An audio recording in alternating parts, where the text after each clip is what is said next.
Picture this. Your child asks, for the third time that morning, if you'll be home when they get back from school. You say yes. They ask again at the door. And when you pick them up, the first thing out of their mouth isn't about their day, it's, "Are you okay? Are you mad at me?" They're not being dramatic. Their nervous system has learned, somewhere along the way, that love isn't guaranteed.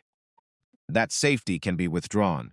So they spend parts of every day scanning the people they love most for signs of danger. That is what anxious attachment looks like. And it almost never starts with a dramatic event.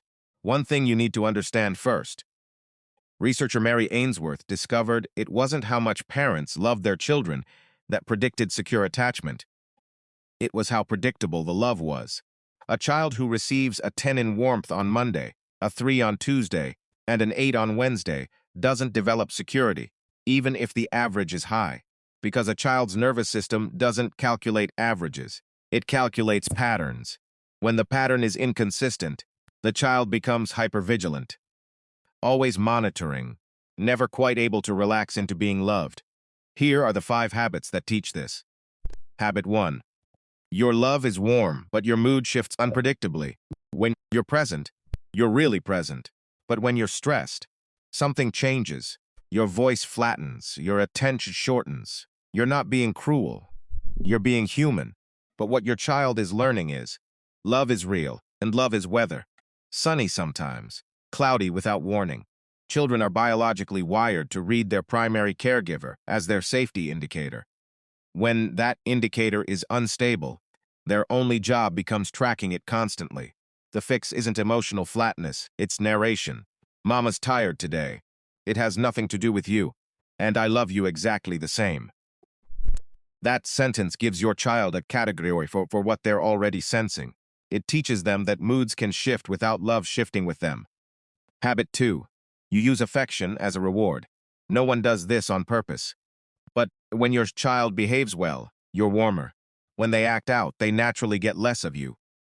Over time, the lesson is quiet and clear. Connection is earned. Love is conditional on being easy. These children often look fine on the outside, high achievers, helpers, room readers. But there's no rest underneath, because rest requires knowing love continues even when you stop performing for it. Give warmth deliberately in neutral moments, when nothing is happening, when your child is simply near you. I love being with you, said unprompted. Teaches to the nervous system that love is about being, not doing. Habit 3. You threaten connection, even lightly. Fine, I'll leave without you. Mama doesn't want to play with a little girl who acts like this, said in frustration. Not really meant, but a child's nervous system cannot tell the difference between a real threat and an irritated one. Every withdrawal threat, even a small one, registers the same way. Danger. Track the parent until safety is confirmed. Repeated over time, this is one of the strongest drivers of anxious attachment in the research. The child learns that the person they love most can pull away suddenly, so they manage that possibility constantly.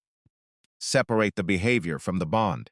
I don't like what you're doing, and I need you to stop. Firm, clear, and the connection stays intact. Neither puts the relationship on the table. Habit 4. You apologize anxiously, and too often. I'm so sorry I was short. Are you upset with me? Please don't be upset. Loving in intention. But when apology becomes an anxious pattern, the child learns something complicated.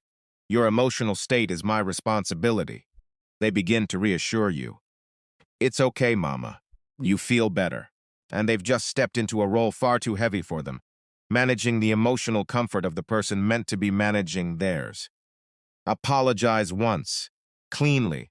I was short earlier and that wasn't fair. I'm sorry. Then move on. Don't seek reassurance in return. The repair is yours to make and yours to complete. Habit 5. You don't let them be separate. The most counterintuitive one. A child whose feelings are constantly named aloud, whose quiet is always met with, "Are you okay? What are you feeling?" learns that a private inner world isn't allowed. They begin checking what you think before they know what they think. They modulate their feelings to keep yours steady. In adulthood, this becomes the inability to tell where their emotions end and someone else's begin. Be present. Be attuned and also let them be. Let them be quiet without filling the silence. Let them be sad without narrating it. The interior space you leave alone is where selfhood grows. And selfhood is what makes real connection possible later.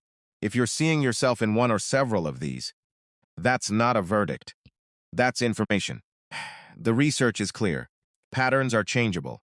A child learning that love is unpredictable can, within months of more consistent responses, begin to trust again. Pick one habit. Practice the shift for a week. Watch what changes. Your child is still forming, right now. And every small, steady moment you offer teaches their nervous system a new truth. Love is predictable. Unconditional. Yours, not earned. That's still completely yours to give.